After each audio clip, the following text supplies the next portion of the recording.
You are listening to The Brian Craig Show podcast, broadcasting from sunny South Florida. Brian is joined by his wife and co-host, Kathy. Follow Brian on social media at BrianCraigShow.com. And now, Brian and Kathy. Welcome to the program, everyone. I'm Brian Craig, always joined by my wife and co-host, Kathy.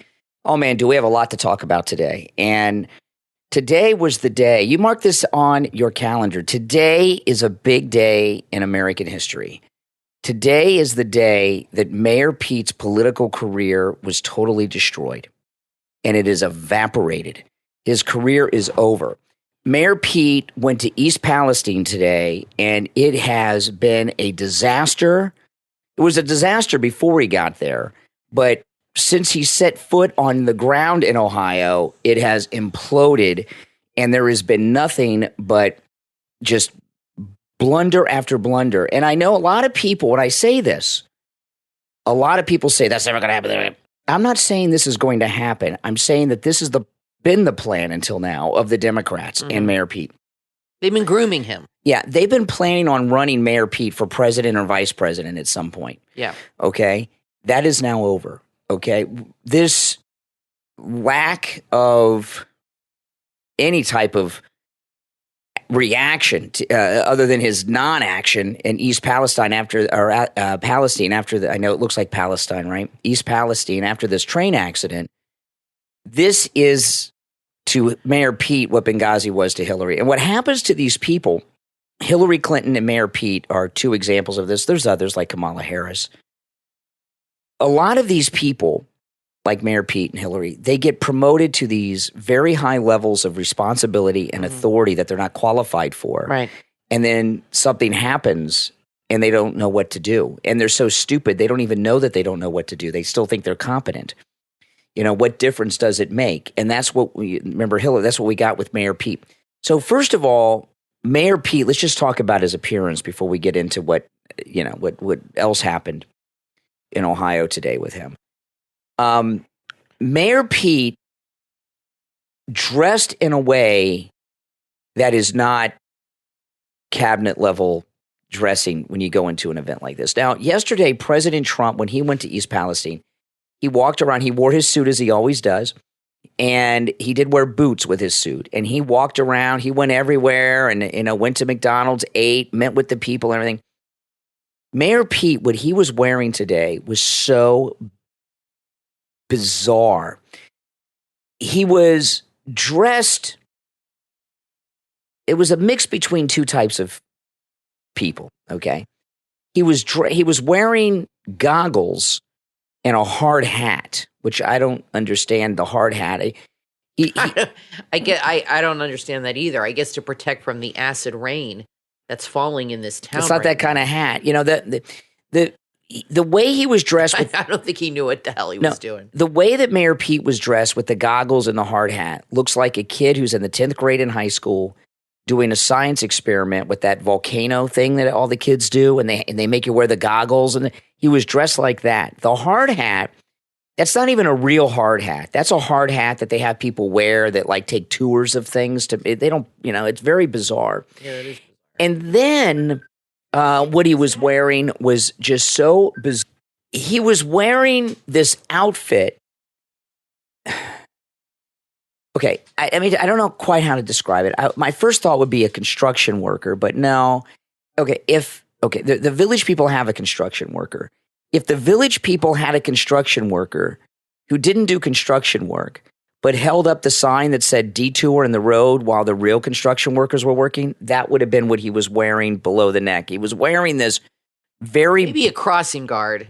Yeah, maybe that's, It's like if the village people added a crossing guard to their lineup with the science goggles. Yeah, I give you that. That's right. Yeah, that might be the I think you're right. Attire. With tight pants. Yeah, a crossing guard. Yeah, he was wearing a crossing guard uniform with tight pants, with goggles and a hard hat, and then he was wearing skinny pants, not skinny jeans, but skinny pants that just were, I mean, way too tight. They were tight pants. They were not skinny jeans. These were tight pants that looked painted on. he looked ridiculous. They looked almost like they were skin tight. Yeah. And they look almost like those pants that women wear with capris, but just really tight. You know what I'm talking about? Well, he's kind of a woman. I guess that's how he likes to dress. And then he's wearing these shoes, and because the pants are so tight down on his legs, the shoes look really extra long, like clown shoes. He just looked like an idiot. I think this was, and as the thumbnail shows, his Dukakis moment. That's sure. right. I think this was. That's right. I think he has. I don't. Like you said, the left saw him as their future, but we never did. But I think this whole moment solidifies that he has no political future beyond his position. It's over now. It's done. It's pretty much over for him. There is nobody. We all know liberals have disdain for the American public. There is nobody that's a bigger snob, that has more disdain than Mayor Pete. Yeah. He has absolutely no interest in associating with everyday folks. I think he didn't go because I think he was afraid to be exposed to the chemicals. Mm-hmm. And I think that's why he was reluctant to go and didn't go. He's a wimp. And he's a wimp. And he only went because Trump went. No doubt about it. And I think the fact that he covered himself in whatever he could grab to protect himself, I think he just showed up and they had a bunch of bins of some protective stuff, or he just grabbed whatever he could find to protect himself from the chemicals that these people are living in. And that's not the way you show up. Like Trump showed up he did wear boots, which is smart, but he was wearing, he didn't go in like in a hazmat suit, like, this isn't safe. The reason that Trump wore boots is because he was out in the field in the mud and it was wet. Yeah, he's not going to wear his expensive Italian leather shoes. His Bruno Maglia shoes. Oh, no, that's OJ. Yeah, that's OJ. He's not going to wear, he wears nice shoes. Okay, so Mayor Pete just looked like a clown. I mean, he looked like a clown. So then, yesterday when President Trump was there, he went to McDonald's, he met with the people, he was out on the streets with the people, all over the place with the people. Mayor Pete didn't go anywhere near a regular person. He only met with controlled members of the media, like officially approved corporate media, and officials and workers under his control. It was a very controlled thing. They made sure he didn't go anywhere near people. A week or two ago, they had a town hall, remember, over there, and people were yelling for Mayor Pete. So they knew if they had him around regular people that they would be yelling things at him. So there were no people around other than press and workers under his authority. Then he did a press conference. He must have been 30 feet away from the press. He had this podium with a bunch of microphones. I couldn't even see the press. They were so far away. It was like the COVID social distancing days. I'm so glad McDonald's hasn't come out and made a statement about Trump or said anything like, we don't represent Trump's. I'm so glad as a company they've just stayed out of the politics because that's his favorite restaurant. Everybody knows it. And when he went there yesterday, he bought everybody lunch, right, in the town. And he said, I know the menu better than anyone. And he bought them all Big Macs. I guess that's his favorite. But, McDonald's has a Cardi B offset menu item. They should have a Trump menu item. Oh, yeah. How many people would buy that if they had the Trump special and it was like a Big Mac, a Diet Coke?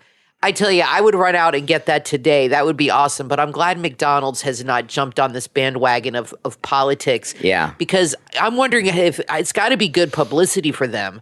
Because how many people went out and got McDonald's today because he ate there yesterday? When in a week or two, I'm going to do a YouTube video on Trump's McDonald's at Mar-a-Lago. It's a great idea. I went by there last weekend when I made my video, but it was getting late in the day. You might even run into him. And I didn't have time to make it. So I'm going to make a YouTube video at Trump's McDonald's at Mar-a-Lago, and I'm going to go there, and I'm going to eat there and everything else. And so anyway, let me get back to Mayor Pete. So they did everything they could to keep, and they were very successful in keeping him away from the residents. Oh, yeah, he's protected. Because he was afraid that they would start yelling things at him, which they would have done because they're ticked at him. So then there was a moment when he got out of his gas-guzzling, polluting, large carbon footprint SUV and then sped walk into a building with just officials in it with no cameras. And there's a handful of real reporters that are there, from our, conservative media. One of them, Savannah Hernandez, who's pretty well known. She did some work for The Blaze. She's with Turning Point USA. She was reporting on Steve Bannon's show yesterday. She's the one I played the audio this morning on the radio. She's the reporter who told Steve Bannon. She even asked Trump a question yesterday. He answered her question. It was about Biden. It was pretty good. It was raining, and she said as the rain was coming down, she felt burning on her skin from the rain in East Palestine. So Savannah Hernandez, she's gonna be a big superstar. She's kind of like Laura Loomer. She's I like her. Fearless. Yeah, and she's really pretty, so they love her on TV. You know. That always helps. Yeah, but she's smart. She's not like Tommy Lahren. Oh, well, yeah. Okay. Yeah, she's not too bright. Exactly. Pretty, but nothing upstairs. Yeah, Savannah Hernandez is pretty and smart, and she's like fearless like Laura Loomer. So Mayor Pete gets out of the SUV, and he's going as fast as he can to get in this building, and Savannah Hernandez and some other reporters, conservative press, start asking him questions. He runs away like a coward. Did he pull out a bicycle? Maybe, yeah. And so then his press secretary, who is so incompetent, Mayor Pete's press secretary is so incompetent, his press secretary makes Jean-Pierre look like McEnany, okay? I mean, that's how bad she is. So Mayor Pete's press secretary tries to run interference, and it's a disaster. So this is beautiful. Listen to this. So you'll hear Savannah Hernandez mainly talking to Mayor Pete. Then you'll hear some other reporters, but also you'll hear the press secretary, who's a woman of Mayor Pete's.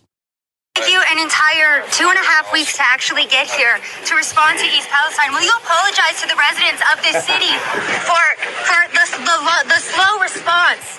To the government's slow response, do you have any apology? I'm this press person, I can help you. Sure. So can we ask why it took him almost 3 weeks to get here? I'm sorry, I don't want to do this on camera.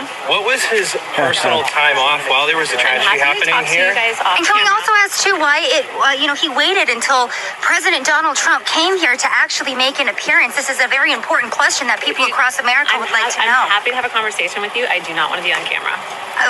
Please put your cameras away. I'm sorry. Now, she's shy. Let me just stop here, okay? They're out on a public street. So now this big man says, put your camera away. She doesn't want to be on camera. We're not in the Soviet Union. So let me get this straight. This is Ohio. He has a handler, and his handler has a handler. Yeah, his press secretary. The handler, it's never-ending handlers. Yeah, I don't want to be on camera. We're on a public area, so we are allowed as press. And you guys, I would like you guys to turn your cameras off. You're not on my camera. Well, I'm on a camera. I would like your cameras to be off, and then I'm happy to talk to you guys. Well, if you're the press secretary of the Secretary of the Department of Transportation, don't you think you should be able to ask questions from the American public that you serve? Absolutely. I would like to do it without the camera on. Can I ask why? I think that is a little bit aggressive. That's why. Okay, now this is okay. So now listen to this.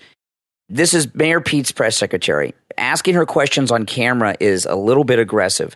2 nights ago, Mayor Pete took a photograph of a young female reporter who was asking him questions. That's going to come up here. Let me just rewind. One of the reporters in the background is going to bring up that photograph. So listen carefully, guys. Can I ask why? I think that is a little bit aggressive. That's why. Why is it aggressive? On behalf of the American people, I'm just asking why he has not been here until Donald Trump came. She's asked several times for them to turn the cameras off, and they will not do it. She's been able to walk away. Would you like to go a security guard with her. I will walk this way. Okay, now. Shame so on them. what happened is the press secretary's handler went and got a cop. Times for them to turn the cameras off, and they will not do it. She's been able to walk away. Would you like to go inside? I do not. I will walk this way. Can I ask what the secretary is going to do with the picture of Jenny Kerr? He took her the other day when she was asking a question and walking in. I'm happy to answer your question. I would like you guys to not have your cameras on. I had my camera off a minute ago. If I turn it off, you all have your cameras on. I can see them. You guys, I'm happy to have this conversation. All right, y'all. So we are with the press secretary for Pete Buttigieg, and right now we are being told that we are not supposed to be filming. Again, we are here on behalf of the American public because we would like like to have the conversation, and we would like to ask the question as to why, again, it took almost 3 weeks for Pete Buttigieg to be here on the ground. He waited until Donald Trump came here to actually be here and speak to residents. The people here have been quite tight-knit about when we can ask questions. And again, we're here on behalf of the American public, and we wish we could be able to ask these questions, but for some reason, we're not allowed. Okay. So, I mean, this is beautiful. So shame on her. So the reporter on the secretary. Yeah, I like how the other reporter said, "What about that picture Mayor Pete took of that the other night?" The handler of Buttigieg's handler went and got a cop and said, "We told them to turn their cameras off," and the cop actually backed up the reporters and told Buttigieg's press secretary, "Well, you can walk away. You don't have to stand here in front of the cameras." And, let me tell you. Why does she want to talk to her? I would have said to her, why will you only speak to me off the record?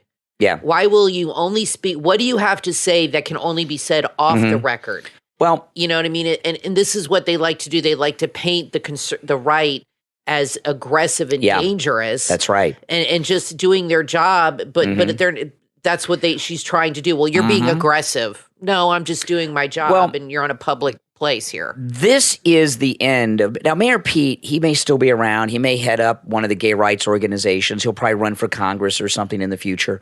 But being a national candidate is not in the car. He will not be successful. Again, it's over for him. He'll never win Ohio. That's for sure. The way that Mayor Pete and his press secretary are millennials. And millennials are the wimpiest generation this country has ever had. The Gen Zers are a little bit more normal than the millennials. Millennials, they think everything's aggressive. If they're uncomfortable, you are being aggressive. The reason she's uncomfortable is because they're incompetent and have done terrible things and they don't have any answers. Right. That no one's being aggressive.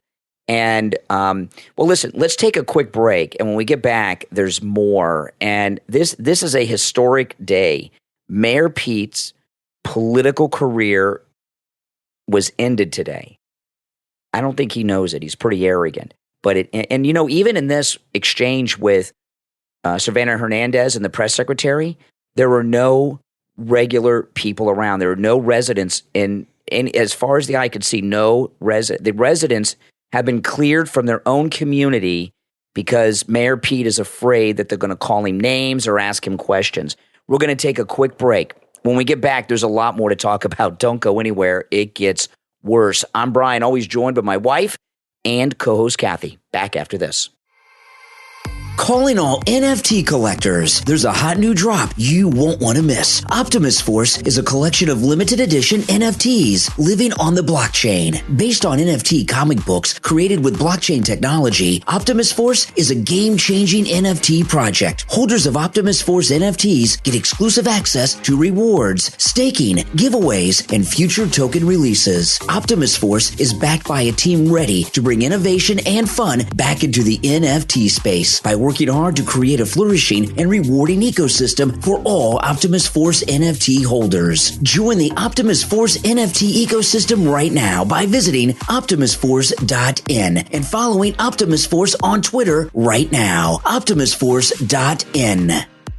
Want to know where all the bodies are buried? Author Robert Allen Miltenberg holds the key to that question in his book, Pool Boy to the Mob, Everybody Out of the Pool. Author Robert Allen Miltenberg holds the key to that question in his book, Pool Boy to the Mob. Welcome to Mob-Ammy Beach. This book is a fictionalized account of Miltenberg working at a mob-owned Miami Beach hotel in the 70s. If you're a fan of The Godfather, Goodfellas, or The Sopranos, you will love this story that's full of colorful characters and wisecracking wise guys. It's a story with everything from Playboy bunnies and weaponized parrots to shattering the glass ceiling and getting away with murder, all in paradise. This is a wise guy tale you've never heard. Surrounded by pools, the trick for Bobby Moskowitz was not slipping in the one thicker than water. Bobby lived to tell the tales, and now you can read all about it. The funniest mob novel since Jimmy Breslin's The Gang That Couldn't Shoot Straight. Pool Boy to the Mob, Everybody Out of the Pool. From author Robert Allen Miltenberg, available on Amazon. Order your copy right now. Have you or a loved one ever suffered a stroke? Have you asked yourself, what does it feel like to have a stroke? How do you move on with your life? The answers to those questions and more can be found in the book Emerging from the Dark from author and stroke survivor Terrence Ng. Did you know that a stroke is a common medical issue that most people don't understand? In fact, medical professionals often fail to fully grasp what it takes to recover from a stroke or how much energy and grit that journey takes for the stroke survivor. Author Terrence Ng has assembled a collection of moving stories from people in all stages of stroke recovery. Readers will find hope and inspiration from the unimaginable courage and determination in these true stories. Emerging from the Dark will change the way you see people recovering from strokes. This is a must-read book, not only for stroke survivors and their families, but it's also perfect for physicians and other health professionals. Emerging from the Dark from author Terrence Ng is available on Amazon in Kindle, paperback, and hardcover editions. You can also find Emerging from the Dark at Barnes & Noble, Apple Books, Smashwords, and wherever else books are sold. Order your copy right now. Are you looking for a unique and profitable business opportunity? Have you thought about an ignition interlock device business? To give offenders a second chance, courts are often willing to allow convicted DUI drivers to install interlock devices so they can continue to drive their vehicles. These devices work by having the driver perform a breathalyzer test in order to start their car. More and more judges are offering these devices, and you can learn everything you need to know in the book, How to Start an Interlock Business, available online at theinterlockbook.com. This downloadable ebook has tons of useful information that you won't find anywhere else. In this must-read book, you'll learn how to find ignition interlock partners, how to pick the right business model, understand the different types of services, learn to analyze potential service center locations, discover how to streamline business operations, how to apply for the right business license, how to stay in compliance, and much, much more. What are you waiting for? Don't blow and drive. Read and buy the book, How to Start an Interlock Business, online at theinterlockbook.com. That's theinterlockbook.com. You are listening to The Brian Craig Show podcast, broadcasting from sunny South Florida. Brian is joined by his wife and co-host, Kathy. Follow Brian on social media at briancraigshow.com. And now, Brian and Kathy. Welcome back, everyone. I'm Brian, always joined by my wife and co-host Kathy. Thanks, everyone, for tuning in. So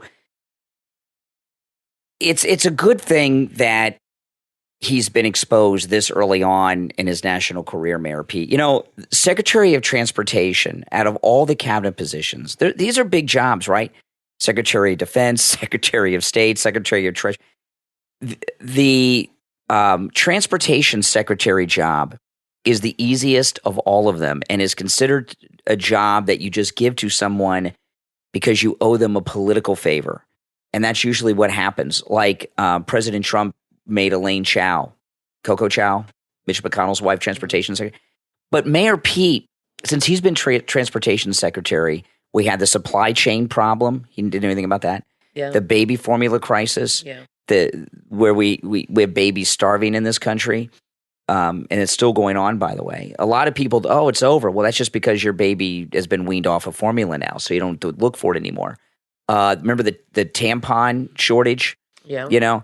And now we have this. This transportation secretary has had to deal with more crises than any other transportation secretary. And he's failed at every level. Yeah, because he doesn't know what to do because he's never done anything in his life. I think it's a combination with this situation of incompetence and fear. I think he doesn't know what to do, so he's avoiding the situation. And I think he's afraid of being exposed, like in Silkwood with Meryl Streep. He's afraid of being exposed to toxins, his delicate skin, which is soft as a baby's bottom. I mean, if you look at him, does he look like he's done anything physical ever? And he has the softest skin. He probably uses 10 different moisturizers every night. This guy is like the biggest girly man. I mean, it has nothing to do with him being gay. I mean, there's gay guys that are tough too. He's a snowflake millennial. He's a snowflake millennial, and he's a wimp. And if he was straight, he'd be like this. He can't even be honest and say to the reporters, you know, if he would say something like, "I'm really sorry, I didn't show up earlier. I apologize, but I'm here now."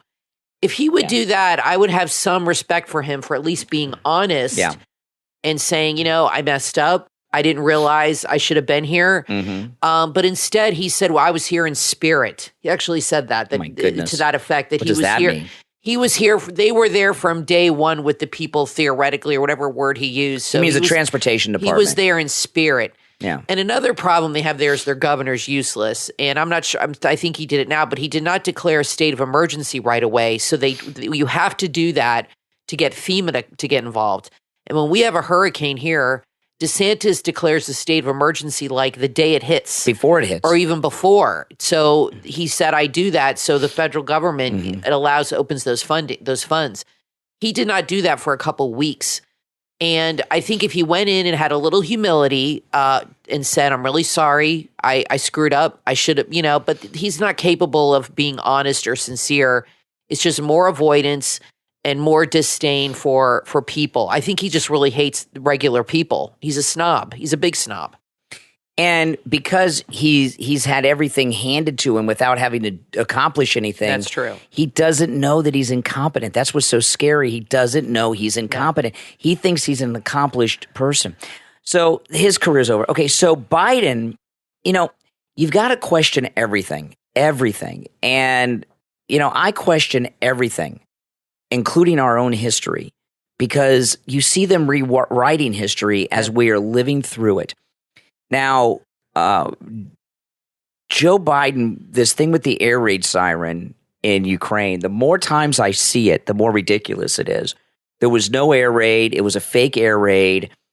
They put the siren on so they could present Joe Biden as going to the front lines of a combat zone during a war and make him look tough, right?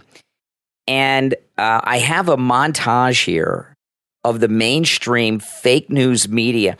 Everyone knows. I love these montages. Yeah, everyone knows that the air raid was fake. Okay. First of all, the United States told the Russians before Biden even went that he was going. So if they launched an air raid on Kiev, knowing he was going to be there, that's an act of war against the United States. Number two, you don't do an air raid in the middle of the day, right? Because they could see you on the ground. The air raids, you do them at night. I know there have been air raids during the day in World War II, very rare, because you don't want to be seen when you're in the sky. You want the cover of darkness. Also, because the president of the United States was there, we had military planes, fighter jets in the air patrolling because it is technically a war zone. Yeah. So they put the air raid siren on for propaganda purposes. Exactly. And everyone knew that from the moment it went off. In fact, the air raid siren went off, and Zelensky and Biden are just strolling around like Mayor Pete and his husband the other night in D.C. Like they didn't have a worry in the world. The security was there. They didn't whisk them away or anything because there was no danger. Just another day in Kiev. So yeah, exactly. They can go out to Starbucks and go to the pet salon and do whatever it is they do. So here's a montage of the mainstream fake news media, though, lying to us about the air raid. Listen. Joe Biden has put solidarity ahead of his own personal safety. Air raid sirens and no real guarantee of security as air raid sirens blared. This was incredibly dramatic, Andrea. It was historic as well. Historic, timely, and brave. The first American president to go to a war zone with no U.S. military presence for security on the ground.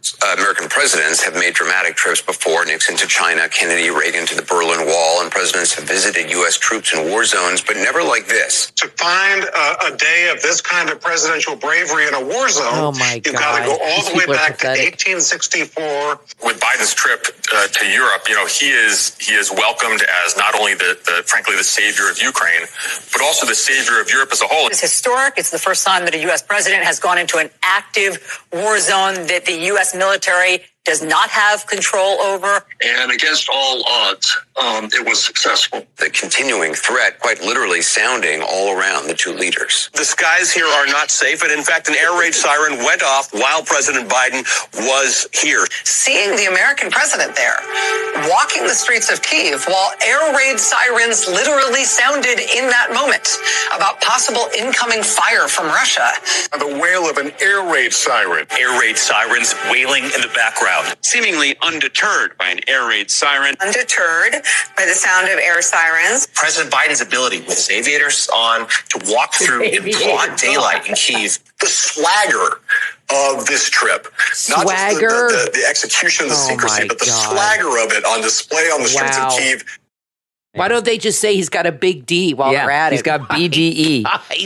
And he's aviators on. DeSantis, he's walking with bravery. Holy mackerel. That was the biggest suck fest I think I've ever heard. I wear Ray-Ban sunglasses, okay? I love Ray-Ban. I don't have aviators. I have like the, I don't know what the style you call mine, but You're like the traditional risky business style, the Tom Cruise. And, I was the Wayfarer. I was going to buy a new pair of Ray-Bans, and I went to the store and I tried on the aviators, and I'm like, I cannot get the Biden sunglasses. I just could not. I had a pair of those in college, and I don't like the aviators. They hurt the nose a little bit. They hurt the nose. They're heavy. They look kind of cool from far away, but they feel weird on the eye. They got that weird metal, and they feel weird on the nose. I don't like them. He just thinks he's so.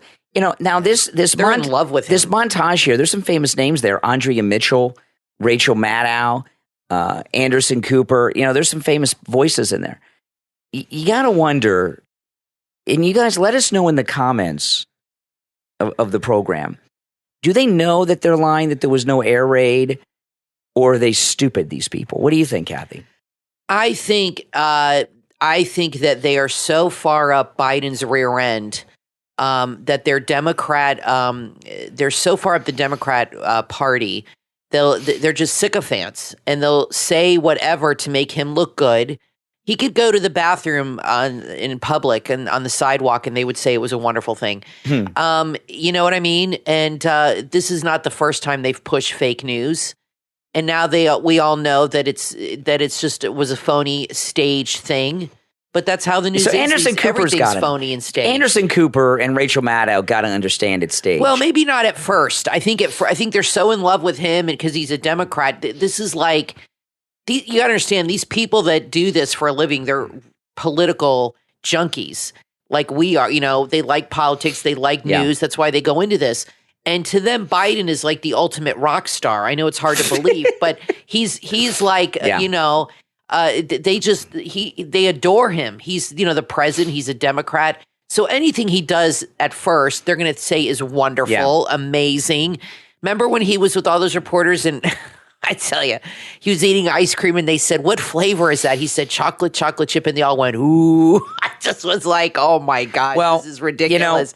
They are in love with this loser, but they know it's fake, but they're never going to address it. They're not going to say, so Biden with a fake air raid, there was no air raid. Oh my gosh. They just turned the siren on. And President Trump walked into North Korea. No one has done that. He walked into North Korea. Yeah, I know. And let me tell you, probably one of the most dangerous countries. That was not safe. Those North Korean soldiers are all brainwashed, fanatical, and they have guns that are loaded. And he faced down North Korea. He stepped right over the border, went right in there. That was amazing. There's no danger for Biden in Kiev. No danger at all. We have the greatest, most brilliant governor here in Florida, Ron DeSantis. Yeah. True. And we're so lucky to have him here in Florida. And, I was talking today, this governor in Ohio is so bad. Yeah.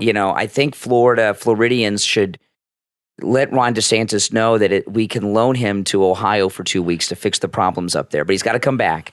Yeah. But could you imagine what DeSantis could do in Ohio in 2 weeks? This would all be done and cleaned up and everything would be taken care of. I don't understand.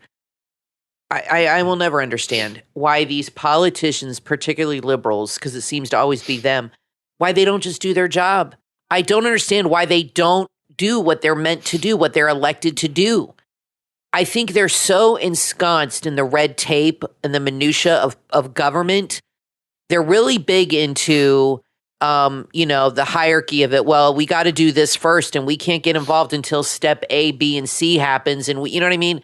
They're so into doing things at the proper time instead of just acting in the moment and helping and being like, look, screw the red tape. I got to get this done now. They're so used to that and so into that, the way the government is so slow and everything. But why didn't I think Mayor Pete was afraid to go. But he must have known how bad. Afraid to go to Ohio. Yeah, he must have been, oh, my goodness. He must have been aware that this was not going to look good for him. I mean, is he that clueless with his tight pants? His pants are tighter than Gavin Newsom's. I mean, was he unaware? Were those Jordache jeans he was wearing? I don't know. I can't even know how he walked in this. So Ron DeSantis. This is stupid. Ron DeSantis is amazing. There was a bizarre statement made on MSNBC, which I'm going to play for you. Oh yeah, this is. And then I'm going to share with you the response of Ron DeSantis. This is amazing. It's amazing. Now, Florida is the greatest state in America. And it just is. It's great. It is.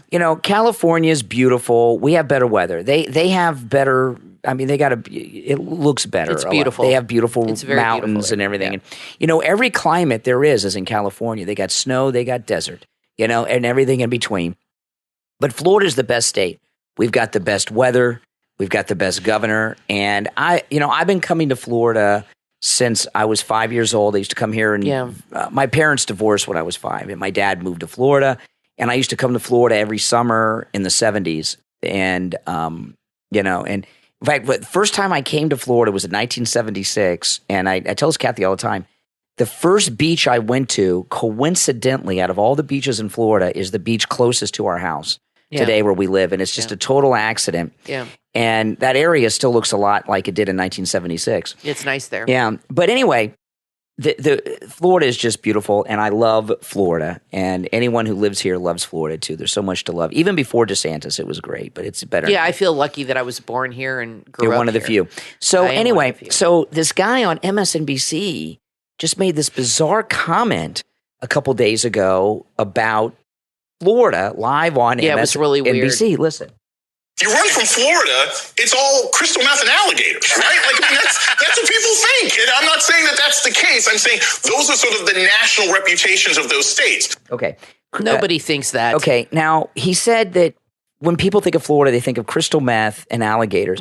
Usually what people tell me is they think of alligators and hurricanes. Right. And oranges. Yeah. And, sunshine. The thing about it is, I know there's a national story of an old lady that was eaten by an alligator this week in Florida, who coincidentally, Richie the bus driver knows the family. And it happened the way you were talking about how alligators attack people. She went after the dog. I saw the video today. And, oh, you did? And she went to save the dog, and it got her, and that's how it happens. I've lived in Florida almost my entire life, and I don't know anyone that's been attacked or eaten by an alligator. I have been out in the wild with alligators, okay? I mean, I'm not the crocodile hunter, but when Crocodile Dundee. or anything. But who's the Steve Irwin. Steve Irwin. Yeah, I love him. But I have been out in the wild when I was even young with my father and others with alligator. My a cousin of mine, we were in a canoe. And I was 13, 14 years old, and she's my age, but a year or two older than me. An alligator came up next to our canoe that was longer than the canoe. Yeah. And I've never had a problem. I don't worry. And the people that get eaten by alligators, like this lady, I tell people this a lot because a lot of people are afraid to move to Florida because of alligators. And Kathy doesn't know. I don't know anyone who knows, other than Richie the bus driver, of course. But I don't know anyone in either of our families knows anyone that's been attacked or eaten by a gator. No. What happens with gator attack, we call them gators in Florida, not alligators. What happens with gators, and it happened with this old lady, people walk their dogs. Yeah. Alligators leave you alone. They don't bother you unless you mess with them. Alligators are lazy. They're lazy animals. And what happens is people walk their dogs next to lakes where there are alligators. Yes, there's lakes everywhere here. And the alligators get triggered by the dogs. And they're usually little dogs who get yelpy.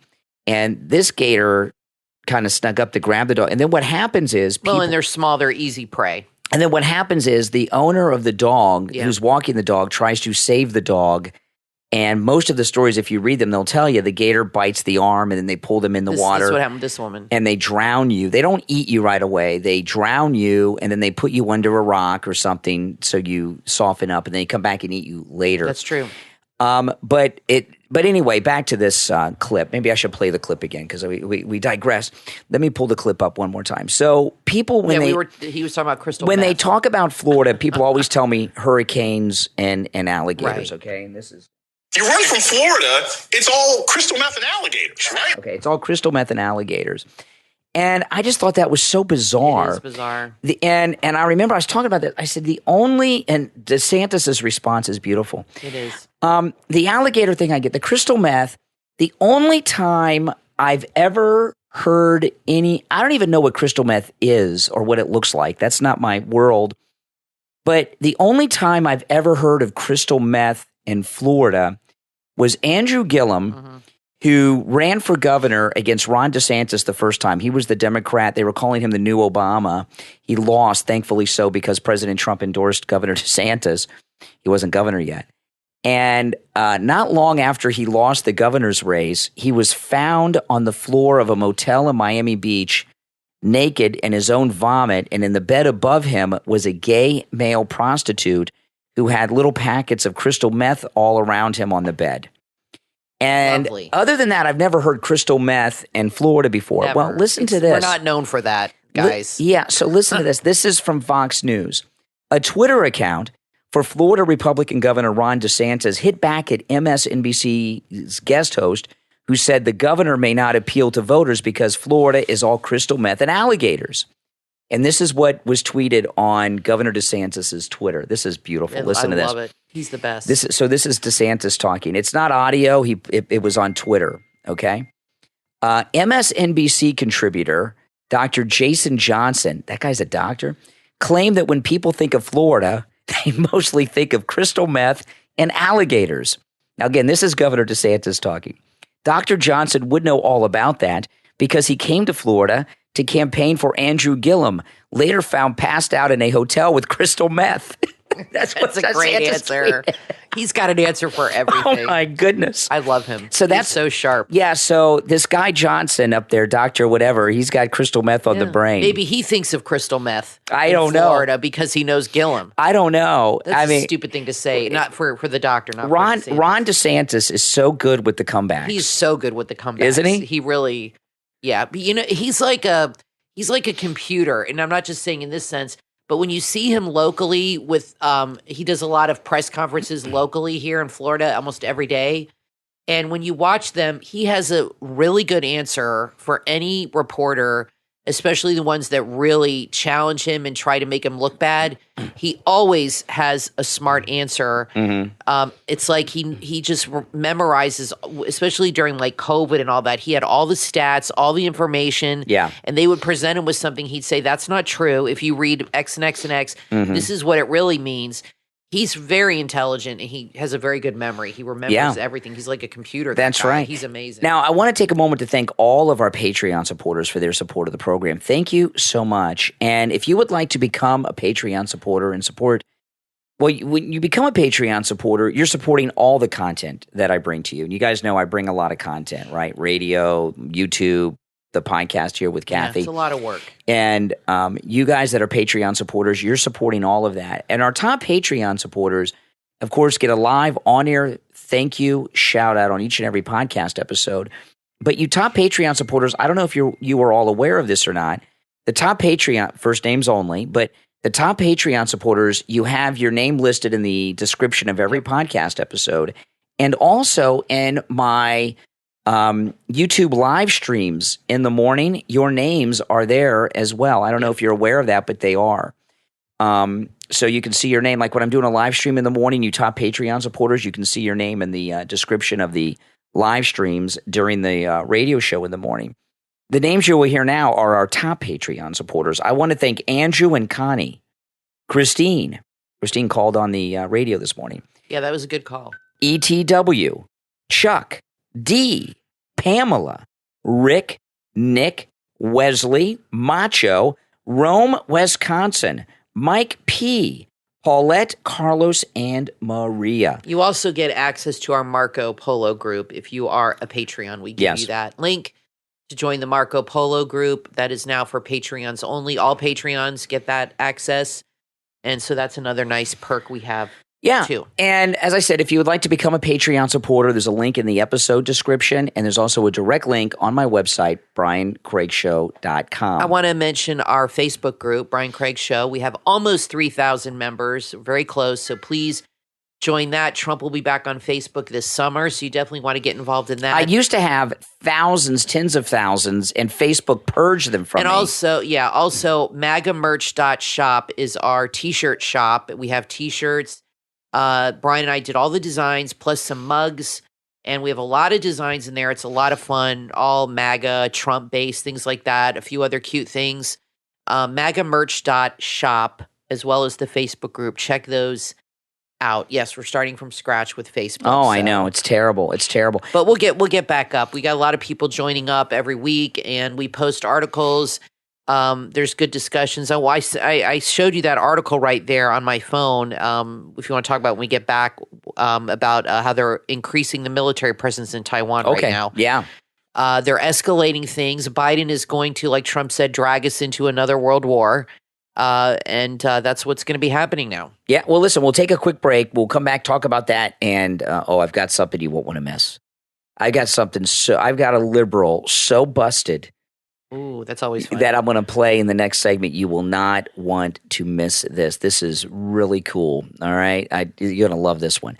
We're going to take a quick break. I'm Brian, always joined by my wife and co-host Kathy. We'll be right back.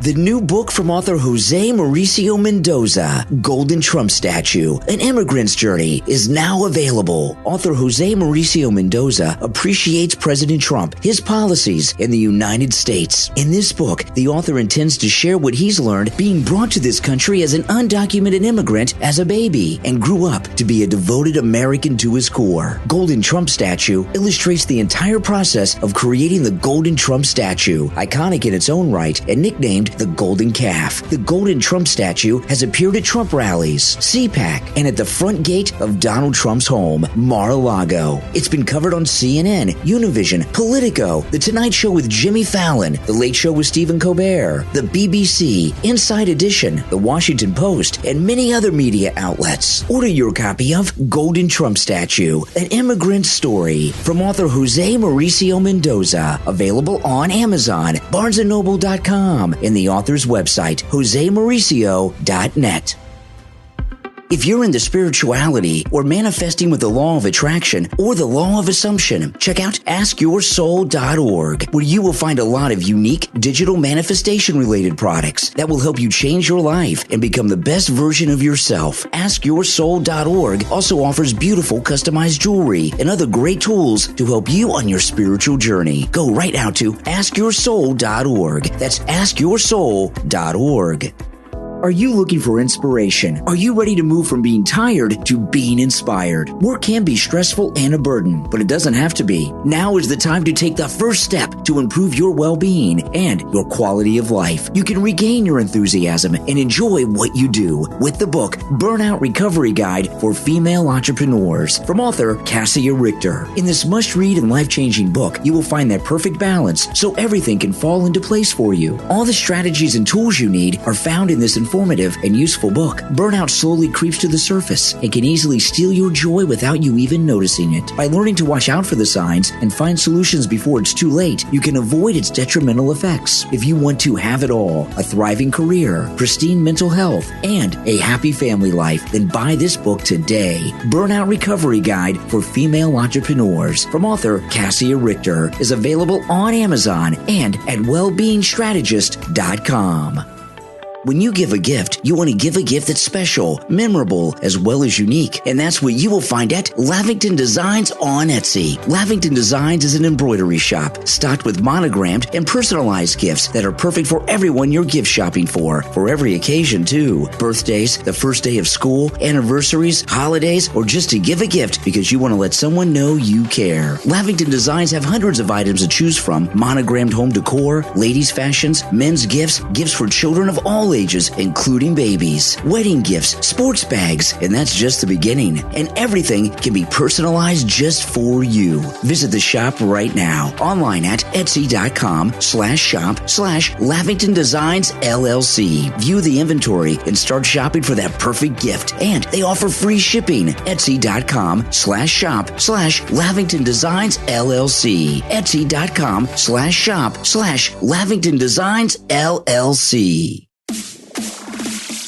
You are listening to the Brian Craig Show podcast, broadcasting from sunny South Florida. Brian is joined by his wife and co-host, Kathy. Follow Brian on social media at briancraigshow.com. And now, Brian and Kathy.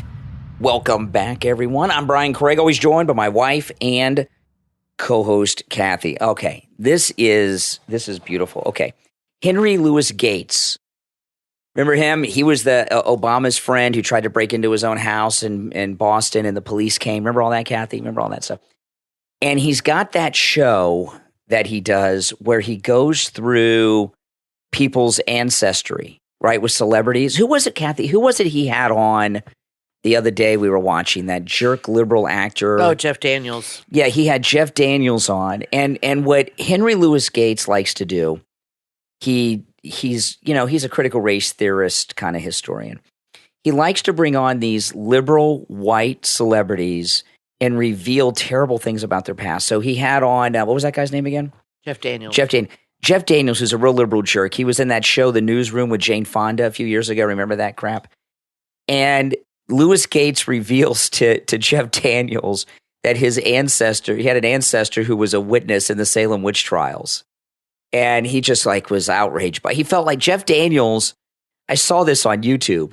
Jeff Daniels felt like he was responsible for the Salem witch burnings and everything else because of his ancestor. Yeah. And he typically brings on white liberal celebrities and reveals to them things like that, or that there's slave owners in their family, and sometimes they cry, they're embarrassed, they feel responsible.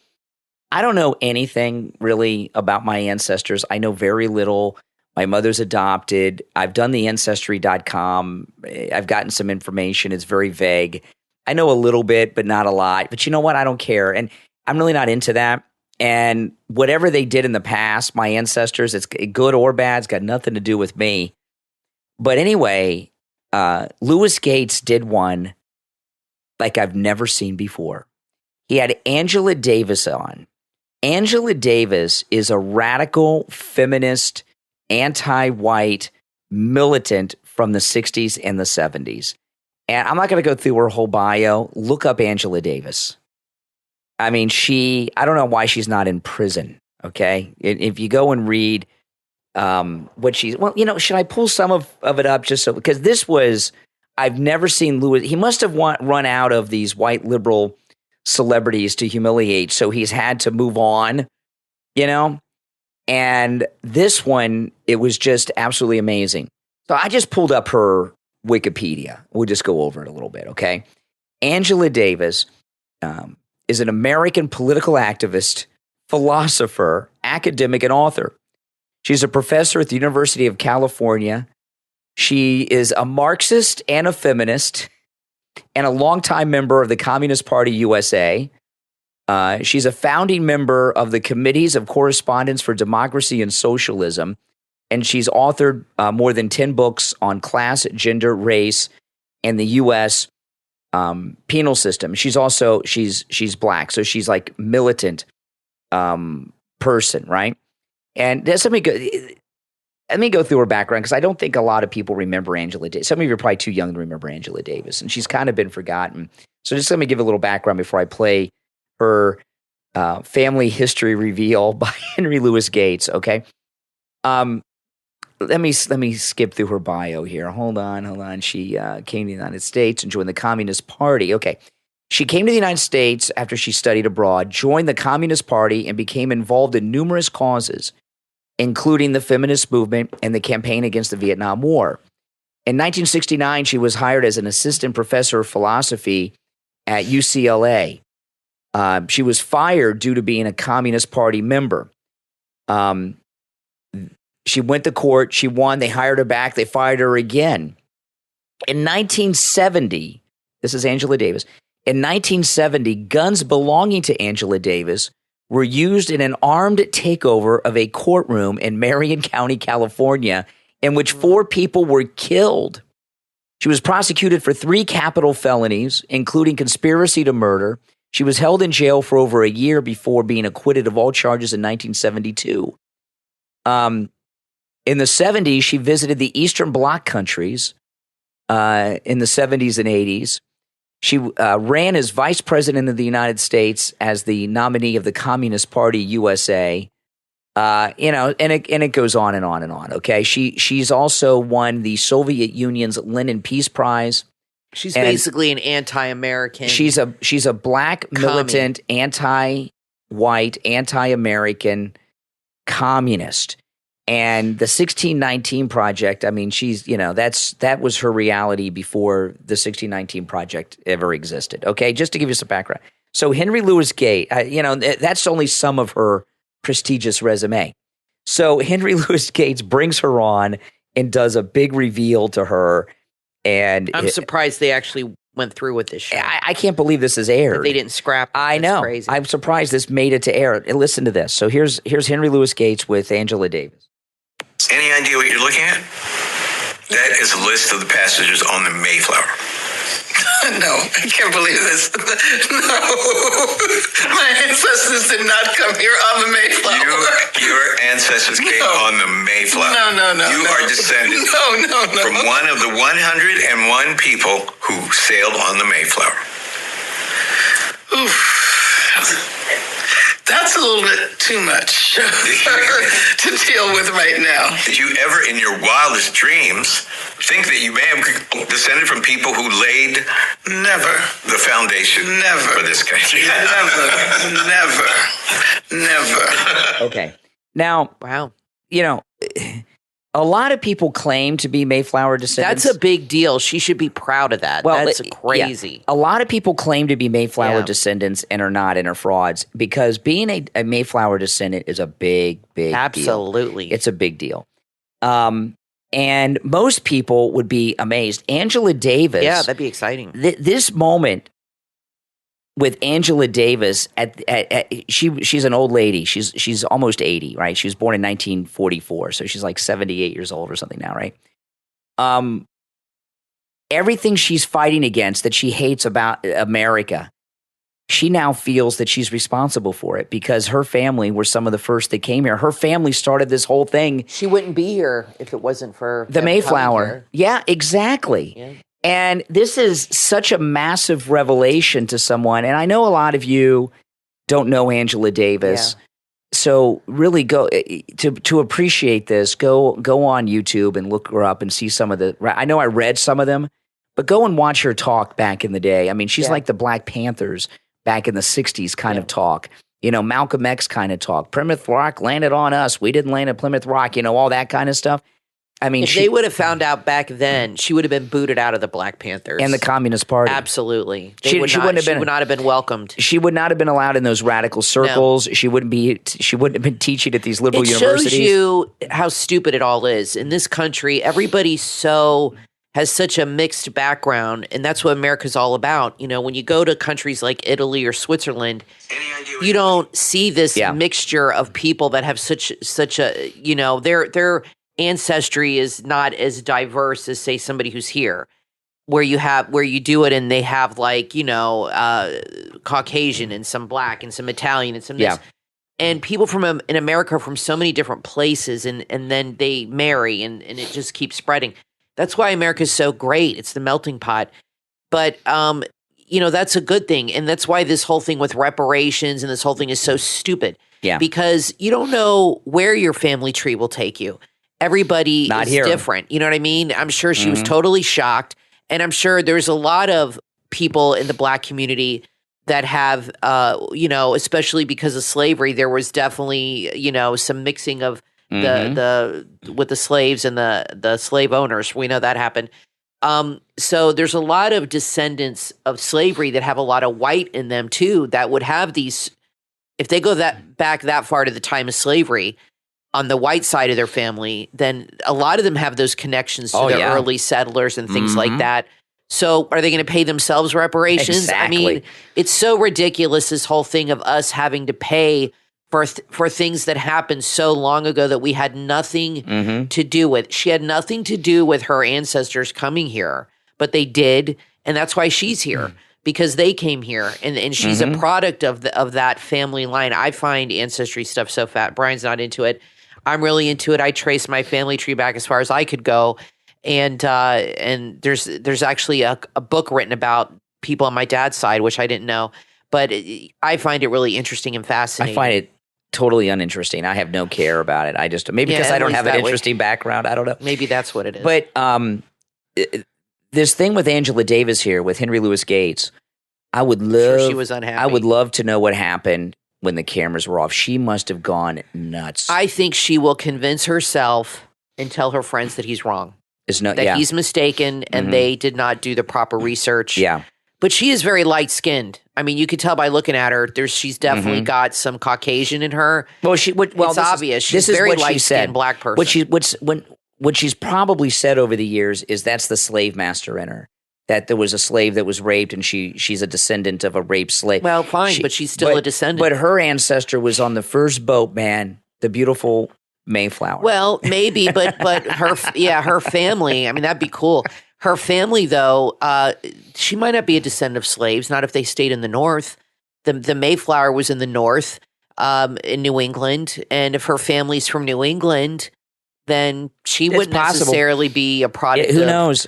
But I bet you're right. But some black got in her family line somewhere down the line. She is most definitely going to try to discredit Henry Louis Gates. Yeah, that's what she'll do. She'll say he's wrong, and she'll discredit him. Now, one last thing I want to talk about here. This is amazing. Kevin McCarthy has given all of the footage from January 6th to Tucker Carlson. That's right. And this is a beautiful thing. And after Tucker Carlson goes through it and he does programs on it, I'm sure it's going to be made available to all of the press. And it's a lot of footage. And the left are in a panic about this because they don't want us to see all of the footage. Well, the coven over on The View, speaking of witch trials, right, earlier with the guy, the coven over on The View, they are very upset that Kevin McCarthy has given Tucker Carlson, who's a journalist, access to the January 6th footage from the Capitol. Listen to this. So exactly how dangerous is it to let Tucker Carlson reset the narrative on January 6th? There's no narrative on January 6th. There's either what happened and what didn't happen. Well, here they go again, trying to paint the right as dangerous. Yeah, that's their thing exactly. They do. There's no narrative. It is what it is. A narrative, by definition, to me, is false. There's just truth of what happened, right? And they have video or what didn't happen. Right. And there's this saying, "Don't believe my lying eyes," right?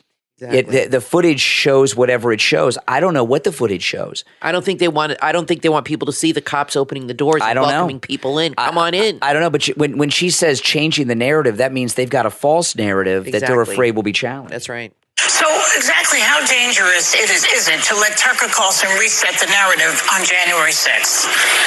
I think it's twofold. So this raises huge safety and security concerns for the Capitol. So I worked in the Capitol for many years. There are underground evacuation points. There are safe rooms. We even have rooms to protect for like biochemical attacks where you can go and safely be housed. This will also reveal where video cameras are stationed in the Capitol. So as a Republican, like we always say, we back the blue. Will you just expose the entire Capitol and undermine the Capitol Police and their safety precautions for something like a January 6th were to ever happen again, or something like 9/11 where the Capitol was targeted? But secondarily, it allows Tucker Carlson to invent his own narrative about what happened. I like how they've discredited his reporting before he's even reported. I love how they bring conservatives on The View that sound so much like liberals. Exactly. It's amazing. 24 hours of hours of footage, you could come up with all sorts of different things to feed your narrative, and his audience just continues to get lies and lies about what happened that day. It's so dangerous. How isn't this against the law to do something like that? Why isn't it? It's not. But I think the biggest thing here, showing the public the foot. I think. Listen, regardless of what happened or did not happen in the Capitol on January 6th, it's part of the historical record, and every American needs to see what happened. And it's interesting. How is it dangerous to show people the footage? It's interesting to me to hear how terrified they are that something might be seen in this video that doesn't fit this narrative that they keep talking about. Isn't this against the law to do something like that? Why isn't it? It's not. But I think the biggest thing here is what Alyssa said before, the security risks, exposing the inside of the White House. You're sharing your security videos with people. People were killed. People died. Well, we were upset when they gave tours. Meanwhile, Ashley Babbitt was killed by a Capitol cop. If they were so worried about us seeing footage, then why did they hire an ABC producer to put together weeks and weeks of footage for people to see. It's okay for him to do it, but not Tucker. See, what he's going to show you what the ABC guy wouldn't show you. That's what they're afraid. What Kevin McCarthy is doing is releasing the unedited video, so there's no editing or context made to it. You're being able to observe what really happened. And, I'm curious what he shows. And who knows what that video really truly reveals. I think the Kevin McCarthy, what he should do is release all the footage to the public on a website, unedited, for everybody to upload and watch for themselves. I think that would be something he should do too. I think he will. What he's doing by having this is what I think his plan is. Tucker Carlson's a credible guy, okay? He's no Trump lover, he's not a MAGA guy. I wish he was, but he's not. He's an establishment Republican, which I'm not happy about, but his reporting's pretty good. And he'll go through it and he'll tell us what his thoughts are. So when the rest of the media get it, they're not going to be able to put out a false narrative on it because Tucker Carlson will have revealed the truth of whatever it shows. Let me finish up here with the View. They're going to say it's a tourism day. But they proved that they were giving tours. Congress people were giving tours before to show people exactly what was just now handed over to someone. And whereas there can be nothing good coming from it, they've investigated. We've done everything we need to do. It's not only not going to add good, it actually only has bad intentions. Informing the American people is bad intentions. Now, I remember after 9/11, we got security footage at the airports of Muhammad Atta and other hijackers. It's very important for people to see this. And I'm not afraid of what the video reveals, but they are. The ladies of the View are in a panic. Now, I want to remind everyone, the MyPillow 2.0 at MyPillow.com is buy one, get one free with our promo code Kane at checkout, K-A-N-E. I know a lot of our listeners on the radio, people that watch on YouTube and the podcast have been ordering the MyPillow because Mike Lindell's office has been telling me, and I've also been hearing from many of you. Mike in Louisiana loves his MyPillow 2.0. It has that same patented fill inside, but it has cooling technology. The cover of the pillow has this cooling technology, so your head and face never get warm, never get hot, ever again. You will never flip your pillow over at night ever again. It's true. It's really, in fact, I saw Mike Lindell's new commercial on it yesterday, and he worded it in a way. He said, "Now you sleep even better than ever." That's or something like that. It's even better than you imagine. And I think if you've never bought a MyPillow, this is definitely the time to buy one. They really are amazing. We have the Firm, which I like, but they have different fills. But if you've never bought a MyPillow, or if you have one, and you want to replace it and try this, I highly, highly recommend it. Just when you thought it couldn't get any better. It really is better. It's amazing. I mean, it really is cool. And I never have to flip the pillow with this new one ever. It's really cool all the time. It's really nice. Yeah, and we have all the MyPillows. We've got the classic MyPillow that started all the Giza Elegance pillows. Those pillows are great, but they're now guest pillows. We have 3 different kinds now.